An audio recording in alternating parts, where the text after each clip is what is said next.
Hola amigos de Diario Expreso, bienvenidos a una nueva entrevista. En esta ocasión nos encontramos con Jorge Escala, ya precandidato a la presidencia de la República por Unidad Popular. Jorge, bienvenido. Muchas gracias por la invitación, don Richard. Aquí estamos. Estimado, una pregunta de cajón.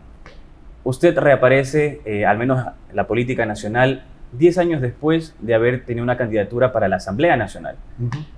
¿Por qué cree que en este momento su carta podría tener proyección nacional? ¿Qué tiene por ofrecer? Bueno, no he estado ausente de la lucha del magisterio por las reformas a la Ley Orgánica de Educación Intercultural, que le devolvió derecho a la comunidad educativa, maestros, padres de familia, estudiantes.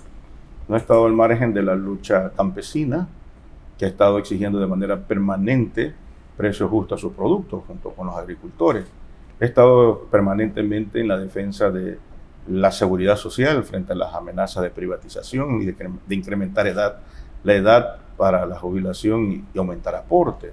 He estado en la lucha de los jóvenes por el cupo en las universidades, por el presupuesto para las universidades, para la educación. Es decir, he sido parte del debate nacional.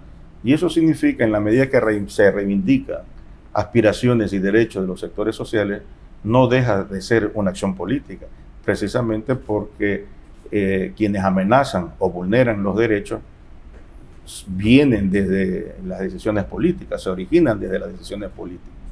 Entonces, nuestro partido, Unidad Popular Lista 2, hace 3-4 meses propuso un gran debate a lo interno de su militancia y también les propuso a las organizaciones sociales y populares. Luego de recoger esas opiniones, en donde apareció el nombre del profesor Jorge Escala como candidato a la presidencia de la República, esta propuesta fue llevada a la Convención Nacional, que la realizamos con un gran éxito el sábado 18 de mayo, y ahí se confirmó, se ratificó mi candidatura, que en lo fundamental expresa el anhelo de cambio que tiene la inmensa mayoría de ecuatorianos. Es decir, queremos recuperar al Ecuador del atraso, de la corrupción, de la pobreza, de la inseguridad. Y entonces quienes han generado este estado, ¿verdad?, de desesperanza, ya no pueden seguir ofreciendo más cosas. Es decir, los que gobernaron, estamos hablando, banqueros exitosos, que así nos vendieron esa promesa, y mire cómo dejaron al Ecuador. Hubo un charlatán que habló permanentemente de revolución y socialismo y saqueó los recursos del Estado ecuatoriano, ¿verdad? Y un empresario de los que siempre han gobernado, pero ahora empresario con rostro nuevo, pero con la vieja política, ¿verdad?, de neoliberal, de afectar derechos y comprometer sobre todo los recursos naturales y la riqueza que genera en el Ecuador para seguir pagando deuda externa, para poner ejemplo. Claro, ahora quisiera rescatar una primera parte de su respuesta y respecto a la premura en ciertos temas que tiene el electorado hoy. Como le mencioné, es verdad, ustedes se han mantenido en una arista de la sociedad, en la dirigencia principalmente, desde la UNE y otro tipo de organizaciones está en marchas y etcétera, los trabajadores también. Sin embargo, la última vez que se sometió al escrutinio público para un voto fue hace más de 10 años. Implica que para ese momento hubo un discurso para un cierto tipo de electorado y ahora, poco más de 10 años después, hay otro con otras necesidades. ¿Cree que va a ser algún tipo de dificultad para su candidatura tener que adaptarse a este nuevo electorado que ahora es principalmente joven y que tal vez no tenga clara la idea de quién es Jorge Escala? Así es. Son necesidades que no han cambiado, no han variado mucho. Por ejemplo, yo fui asambleísta constituyente en Montecristi y redactor de todo el articulado de educación y proponente de la gratuidad de la enseñanza, de educación inicial hasta la universidad. Y mire usted, los gobiernos, desde el Correato hasta acá, todos se han empeñado por vulnerar ese derecho, toditos. Tanto así que hoy tenemos 1 millón de bachilleres, hijos de trabajadores, de maestros, hijos del pueblo, que no pueden ingresar a la universidad. Eso ocurrió desde el 2008 hasta ahora. No han podido resolverlo. Nuestro gobierno va a garantizar el derecho, el libre ingreso a la universidad. Tendrán ingreso los hijos de los trabajadores. Nadie se quedará sin cupo. Mire usted, desde el 2008 que entró en vigencia este derecho humano al acceso a la educación, se han cerrado escuelas, cuando el Estado tiene que garantizarle este derecho. nosotros vamos a reabrir las 100.000 escuelas. Y quienes pueden hacerlo es precisamente lo que hemos luchado por esas aspiraciones. Entonces, hoy tenemos 200.000 niños y adolescentes que están fuera del sistema educativo, a los que se suman 70.000 niños y adolescentes del régimen Costa que no retornaron a sus aulas. Una de las causas es la pobreza. Y precisamente porque no tienen libros o textos útiles escolares. En nuestro gobierno vamos a eliminar las barreras que impiden el acceso a la educación. Vamos a entregarle útiles escolares gratuitos para toda la niñez y los adolescentes. Sí, en un rato más entraremos específicamente a lo que proyecta para su posible gobierno, pero con la respuesta que me da, quisiera consultarles, usted entonces, digamos, ¿está convencido que va a poder captar ese electorado joven o cree que también va a depender de quién sea su fórmula, la mujer que la acompañe en Binoy? Vean, los jóvenes tienen problemas y dificultades, son los más atacados por el desempleo. Nosotros vamos a resolver ese problema. En ese sentido, nosotros tenemos, y por ser identificados con la lucha de la juventud, tenemos también en nuestra fila, como también de otras organizaciones, que de hecho participaron en nuestra convención. Algo interesante, que participaron defensores de los derechos humanos en nuestra convención. Participaron defensores de la naturaleza, ambientalistas, que por lo general son jóvenes, porque nos hemos encontrado con ellos en la defensa del Yasuní, ¿ya? En defensa de los territorios de los pueblos y nacionalidades, defendiendo el agua, las fuentes de agua. Nos hemos encontrado eso, defendiendo la vida. Entonces es obvio que en esos movimientos hay personas y figuras que destacan. Nuestro partido está valorando, proponiendo, invitando también a estos sectores a ser parte de esta opción de cambio que hoy le presentamos al país. ¿Ya tiene definido quién sería su fórmula, su binomio para las elecciones? No, estamos todavía en consulta y en debate para lograr ese propósito. Pero, ¿cuál es el perfil que estarían buscando, además de cumplir la regla de que sea paritario? Bueno, joven, profesional, que tenga un consecuente con la lucha social, popular, consecuente con los intereses de la patria, es decir, que coincida con la necesidad de construir un gobierno patriótico, popular y plurinacional, es decir, incluyente. Entonces, el perfil está ahí planteado, varias personalidades reúnen este perfil, estamos en conversación, y yo creo que hasta antes del 17 de agosto, que es la fecha que se ha planteado para las primarias o las inscripciones, nosotros vamos a definir el binomio. Otro problema que puede enfrentar su candidatura es lo sobrepoblado que está el centro izquierdo ecuatoriano. Tiene algunas organizaciones políticas que quieren apostar también por su carta presidencial para 2025. Usted ya ha mencionado públicamente que no tendría ningún inconveniente en conversar, al menos, bueno, dos de ellas, que hablamos del Partido Socialista y de Pachacutic, que también tienen a sus precandidatos. ¿Cómo va a manejar el asunto? ¿Va a buscar apuntalar esa coalición de las izquierdas? Bueno, nuestra convención el sábado 18 de mayo, además de proclamar la candidatura a la presidencia de la República, elegir a nuestros dignatarios, dirigentes para el nuevo periodo, también hizo una invitación pública, abierta, de manera fraterna, a Pachacutic, a sus bases y a sus dirigentes, al Partido Socialista, también a sus bases y a sus dirigentes. Y no solamente a ellos, sino a otros partidos y movimientos que de hecho participaron también en nuestra convención, que no tienen registro electoral, pero se inscriben en esto de formar un gran frente social y político. En lo social, todas las organizaciones gremiales, y en lo político, organizaciones y partidos políticos con o sin registro, con una posición desde el centro hasta la izquierda. Y yo creo que es posible, porque esa tendencia es la que derrotó a Daniel Noboa en la consulta popular. Más o alrededor del 70% le dijo un no rotundo, grandote, en su pretensión de restituir ese instrumento de esclavitud laboral, que usted recordará. Yo fui el proponente en Montecristi del mandato 8, que eliminó la tercerización, intermediación laboral y el trabajo por hora. Mire, con rostro nuevo, joven, pero recurren al pasado, ¿verdad? Alguien decía, al basurero de la historia, a recoger algo que fue desechado por la población, que en ese entonces, para haberlo desechado, encontramos que no tenían estabilidad, se había afectado la contratación colectiva, no tenían seguridad social, no había fondos de reserva, y hoy querían recoger eso para darle más ganancia a los grupos de poder económico.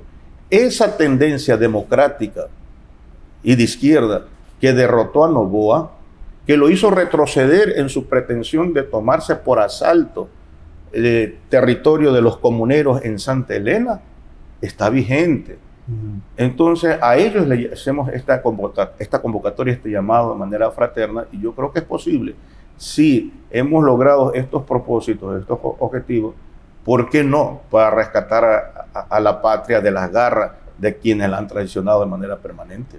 Si el Partido Socialista y Pachacuti aceptan el llamado y se sientan a conversar con Unidad Popular, ellos también pondrán sobre la mesa a quienes ya han al menos nominado como sus precandidatos. El Partido Socialista con el señor Pedro Granja y las regionales de Pachacuti con el señor Leonidas Issa.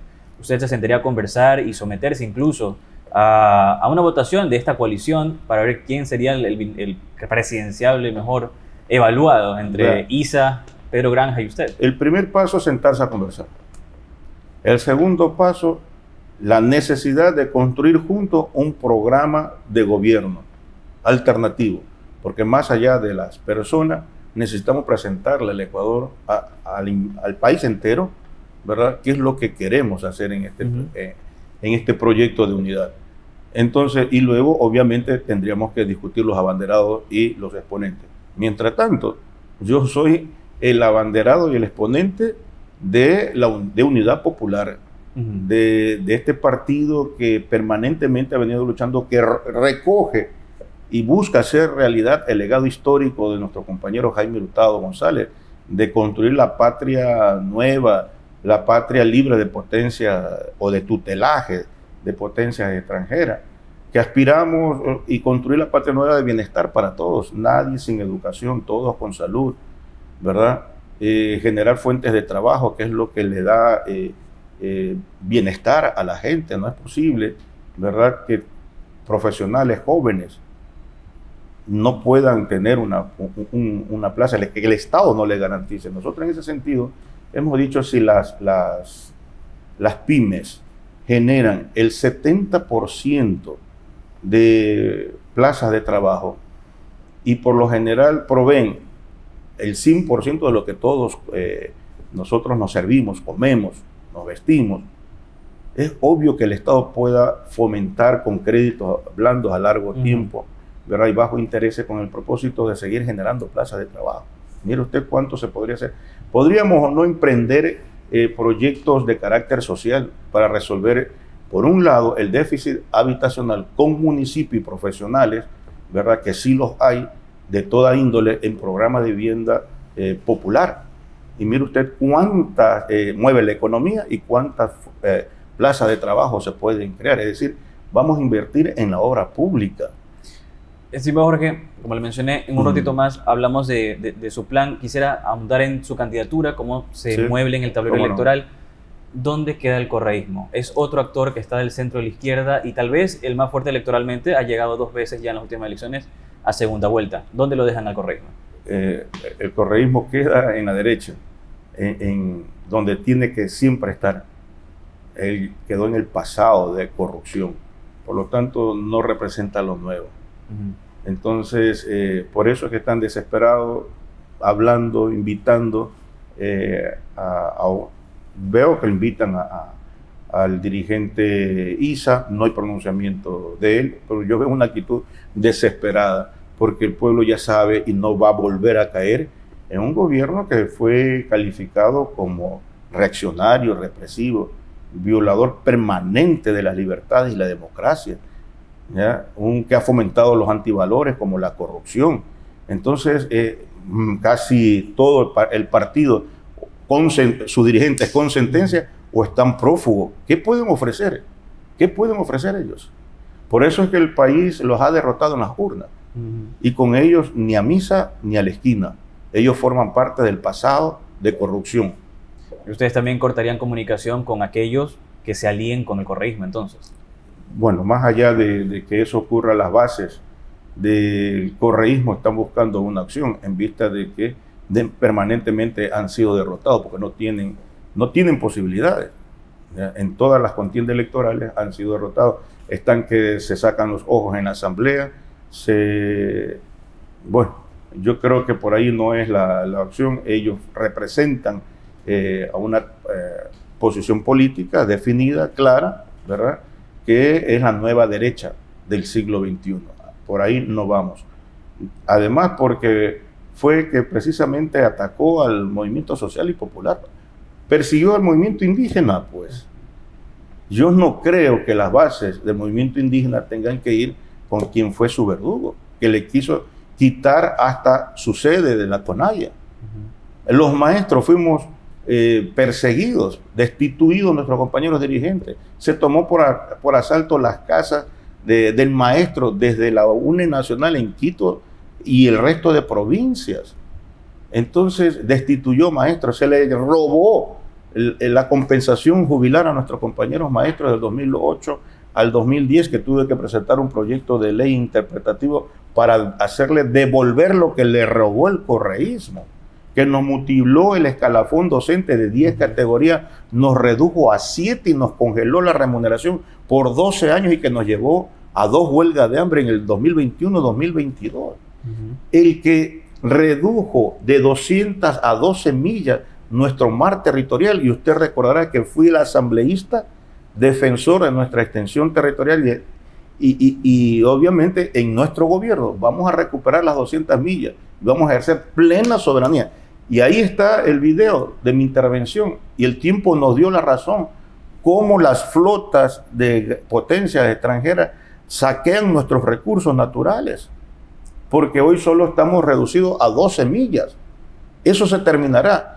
Tendrá que ser juzgado en algún momento el correísmo, más allá de los hechos de corrupción. Y además que le vamos a hacer devolver lo que se han robado, tiene que ser juzgado su principal jefe y prófugo por traición a la patria.